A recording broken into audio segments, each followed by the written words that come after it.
with this delivery. David Robertson trying to put this in early across the face of the goal, and Van de Ven positioned himself superbly for Hearts. Another very important piece of defending by Van de Ven. It's Houstra. McPherson forces the ball on. Miller is there. Back with Ian Ferguson. Bannon did well with a challenge.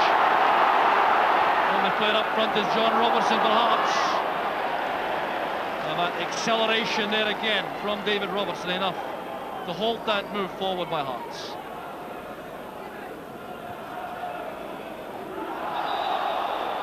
Handball against John Robertson.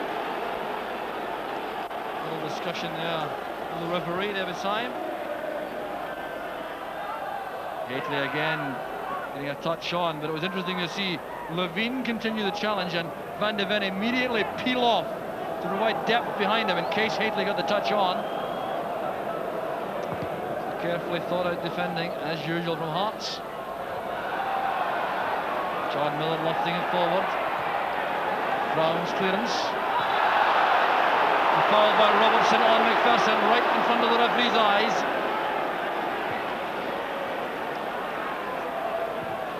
Stevens forward, in goes Levine, breaks for Stephen.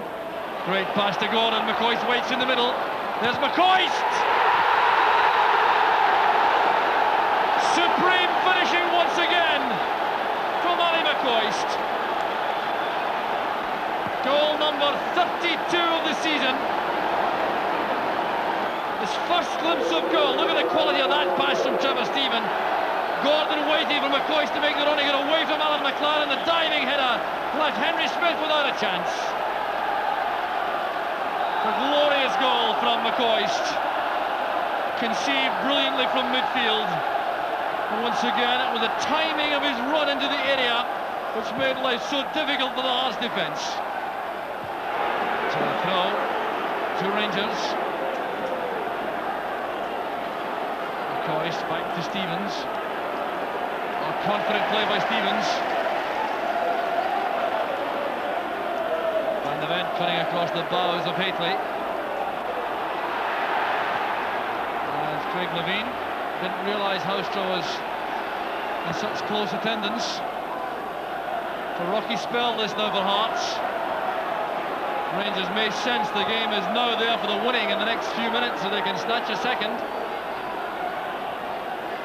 The Hearts require to dig in now if they're to remain in the game. Good judgment shown there by Van de Ven. Well, he's had a good match so far, marshalling that defence.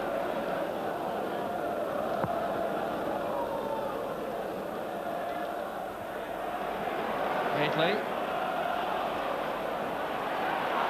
Good play, forceful play by Gordon. McCoy sends it forward, there's no offside, there's Dale Gordon with a shot! Excellent play again from Rangers, inspired by Dale Gordon, who adopted such a positive attitude there in midfield, and that's what gave the chance for McCoy to release him through the middle. That's a very good effort beyond the far post. There's Baird. McKinley, vaulted by Stevens. This is McCoist, there's space on the right for Gordon. McKinley have been caught upfield there in an attacking move for Hearts. Gordon trying to exploit that. This is McCoist.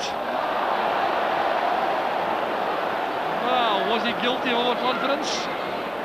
It looked as though he was trying to chip this in. Didn't catch it properly, made it easy in the end for Henry Smith, but he did have lots of space.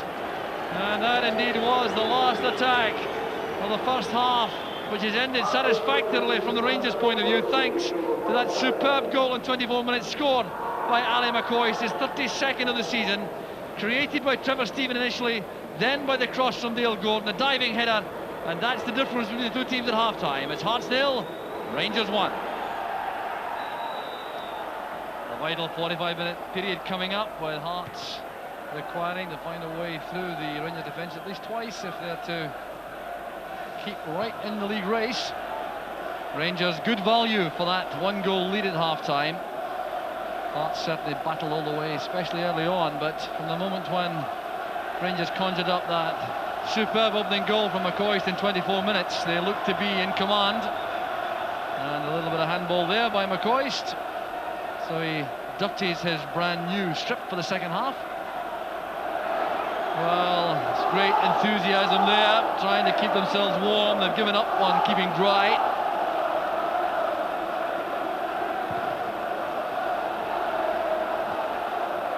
Bounce the ball, takes it through to Haustra. Levine intercepts.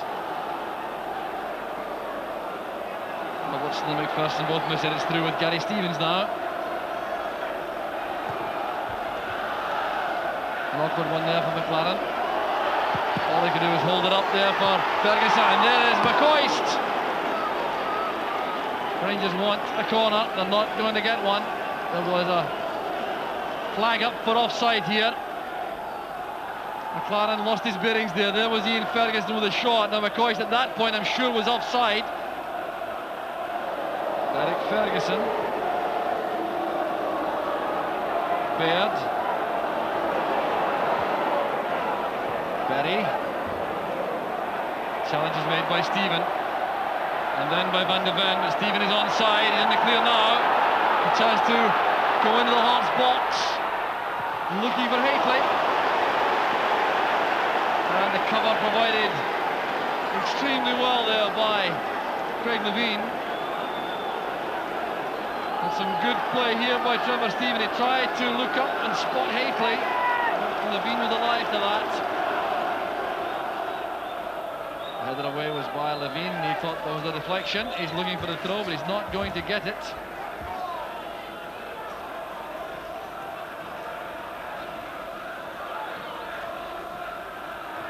Hateley's header. Returned there by McCoist. The early ball inside. McLaren at full stretch. That's great goalkeeping by Henry Smith. McCoist and Gordon hurtling in on him, and he kept his eye on the ball all the time.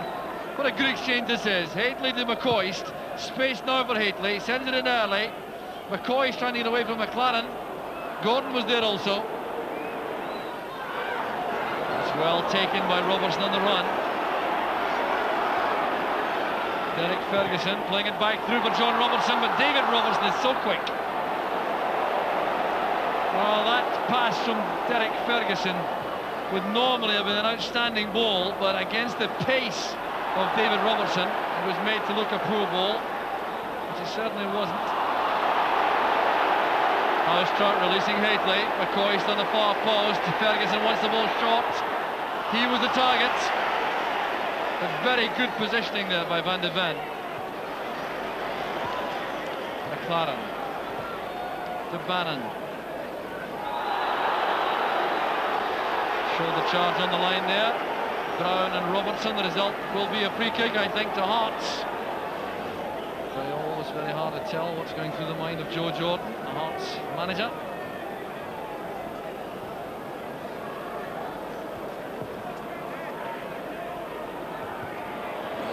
McPherson. Here's Hateley.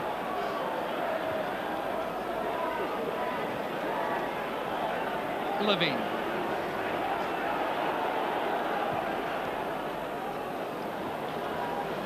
An easy one for John Brown. Here's Ferguson. McCoist was just offside. Just 2 or 3 yards inside the Hearts half. He was trying to stay on the halfway line. Didn't quite make it.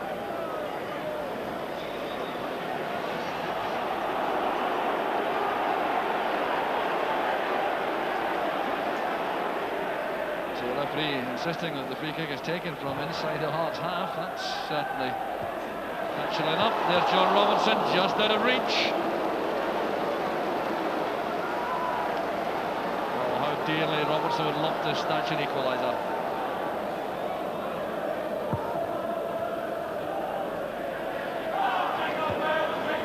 Clark's header, controlled well by Bannon. A slip there by Ferguson, giving extra time to Bannon. There goes Ian Baird. Good defending again by David Robertson. Made certain that Baird couldn't get across him. Bannon looking for the run made by Baird on the far side, but that really is top-class defending. Finlay sends it in. There's Levine. Swept away by McPherson. All Hearts fans now building up some vocal support. They sense the prospect of an equaliser.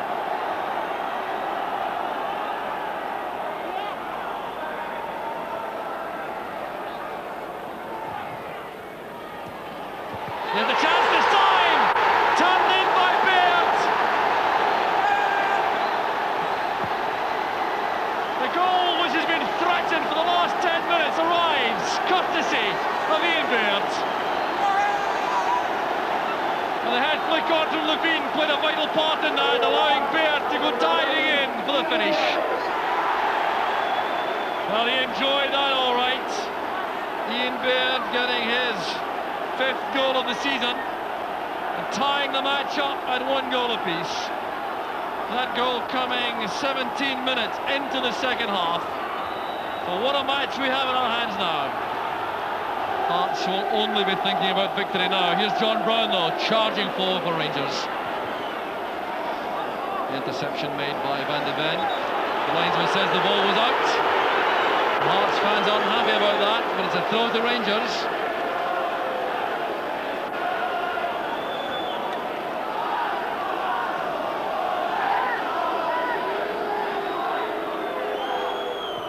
John Brown's ball played in, the chance on there for McCoist, it breaks away again, and still no joy in front of goal for Rangers.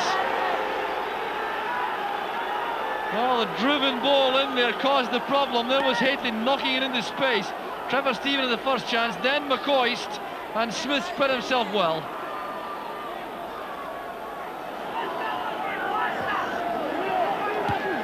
Carson's header. No threat then for Smith.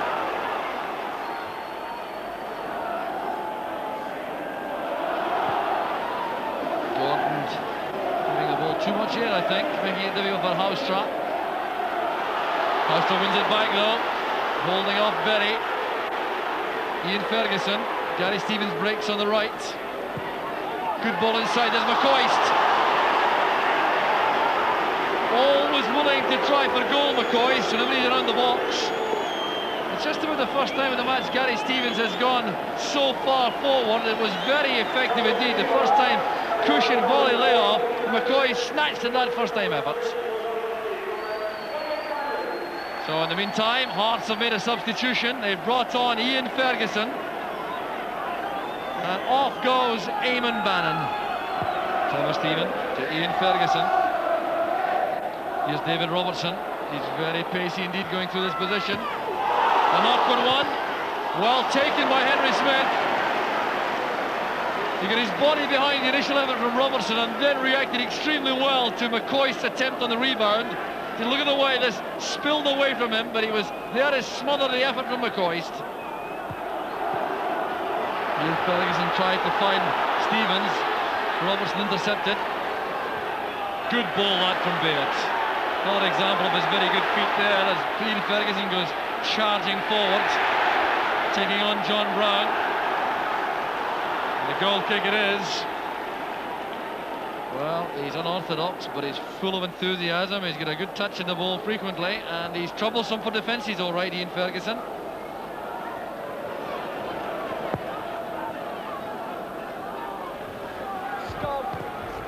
McKinley in very swiftly on Gordon. Well, there's further activity on the Hearts bench. I think they're going to bring on the second substitute, Glyn Snowden. And it looks as though Van de Ven is struggling to continue. He's limping very heavily at the back. Here he is now, Van de Ven. You'll see how difficult he finds it to manoeuvre himself. McLaren forward. It's cut off easily by Brown. This is Hateley. Haustra outside him, and the Hearts supporters thought the ball was carried out by Haustra. The linesman didn't agree.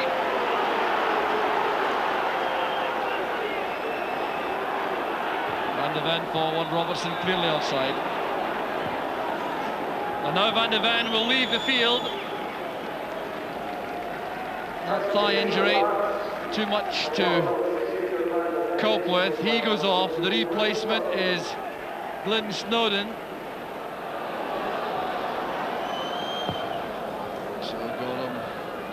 forward with that lower trajectory, playing the ball from the ground. That's a good pass that from Levine. He was caught late by McCoist.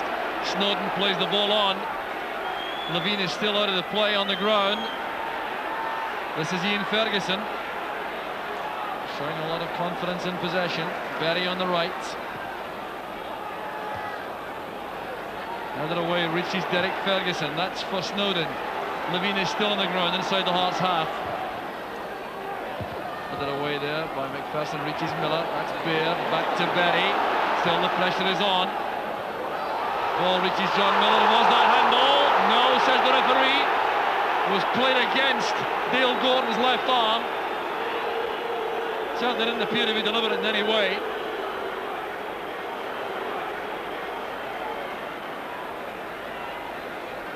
Well, Levine is back on his feet, but he doesn't look at all happy, limping heavily at the back.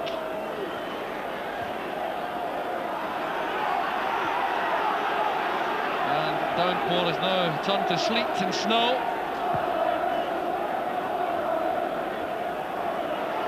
Here's Peter Haustra. David Robertson racing forward on the left. Reaches Hateley. Again an appeal, the ball is played against the body of Levine. So there was the ball played in by David Robertson, half stopped on the way. There was Hateley playing that against Craig Levine, no question of that being a penalty. And Rangers have made a substitution. On comes Ian Durrant to replace Peter Haustra. There's Dave McPherson, 10 minutes of the match remaining. Time for one of these sides to win the match. That will have an immense bearing on the league championship.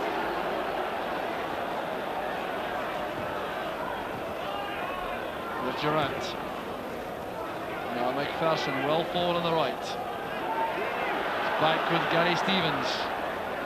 McCoy's layoff, that's Gordon. And very well read indeed by Alan McLaren, who abandoned his marking duties on Mark Hateley to come across there.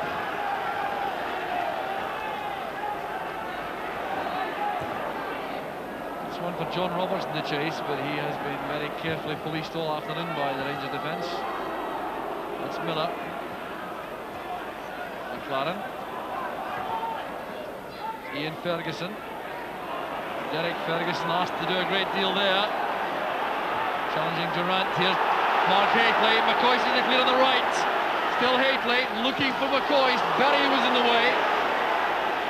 And a very good recovery tackle by John Miller on Ferguson, and another good tackle, this time by Ian Ferguson. All Hearts battling as though their lives depended upon it. And in league championship terms, it does.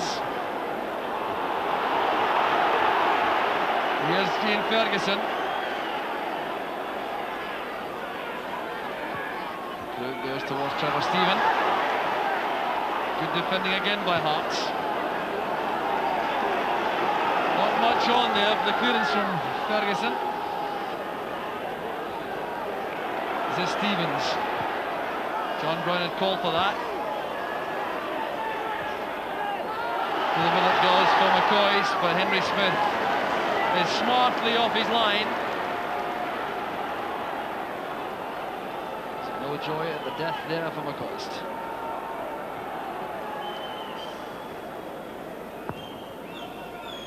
The referee checking his watch as Rangers try to come forward again, but there is no more injury time.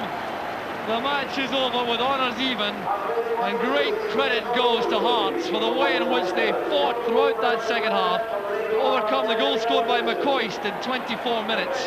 And they got the reward in 62 minutes when Ian Baird went diving in to cash in on the head flick from Craig Levine after the corner kick by Derek Ferguson.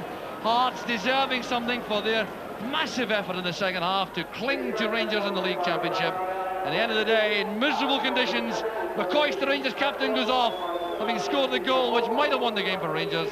Ian Baird equalised. It's Hearts 1, Rangers 1. Was your team selection today geared in any way with next Wednesday in mind? Well, we lose Ian Ferguson through suspension for Wednesday's game, and I felt that both our other Scottish midfield players, Ian Durrant and Stuart McCall, would take a little chance if we played them and got them injured. That would have meant we've lost two Scottish players out of the midfield, so I couldn't really afford to do that. So in that respect, yes, I had to take that into account today. So will McCall and Goff be all right for Wednesday? Stuart McCall's okay. He would have played today if it hadn't have been the reason that I mentioned to you there. Richard Goff's been doing a bit of training at Ibrox on his own the last couple of days, and if there's no reaction to that, he'll be fit, and I'm hopeful that we will get him. You brought in Gary Stevens, and Trevor Steven came back. Is there a prospect of them featuring on Wednesday as one of your foreign players, or both of them? Well, I'll have to have a word with the lads. It's maybe asking a bit much of each of them, because Gary's been out for 6 months and it's only his second first team game back. Trevor's only played a handful of games for us. He's been worse because he's been in and out the team and he's never had a run of games. So I'll have to have a word with them, and we'll see how they are. Is there a possible opportunity here for some of the younger squad members? Yes, it looks as though, depending on circumstances, that we'll have to bring in maybe one of our younger boys, David Hagan, Neil Murray, Gary McSwegan, Sandy Robertson, will possibly be involved. Now, after beating Leeds, there has been this thought around that people are predicting Rangers can win the European Cup. How do you feel about that? Well, last year we were knocked out in the early rounds at Sparta Prague, and we were down, or told we were down in the bottom league of European football, that Scottish football was rubbish and this and that. And then we beat Leeds and people turn around and say you're one of the favourites to win the European Cup. I prefer to take a middle ground in both cases. I don't think Scottish football's as bad as a lot of people make out, and yeah, I don't think that we're in a situation where we can rightfully say that we would go and win the European Cup. We have an opportunity now, and I think we have a chance on Wednesday with having Marseille in a home game, but they would be the team that you would look as favourites to qualify from the section. So we've got possibly the most difficult team to play first of all, but if we can get a result there and start off well with this game and the other game against CSKA Moscow, then we might end up in a good position around Christmas time. But I mean, the standard there, the margin of error in each of the games will be tight. So we'll look forward to the games and we're optimistic, but I think it's going over the top to say that we're one of the favourites to win the European Cup. Well, we certainly hope you do very well, and the best of luck for Wednesday, Walter. Thanks very much. Thank you, John.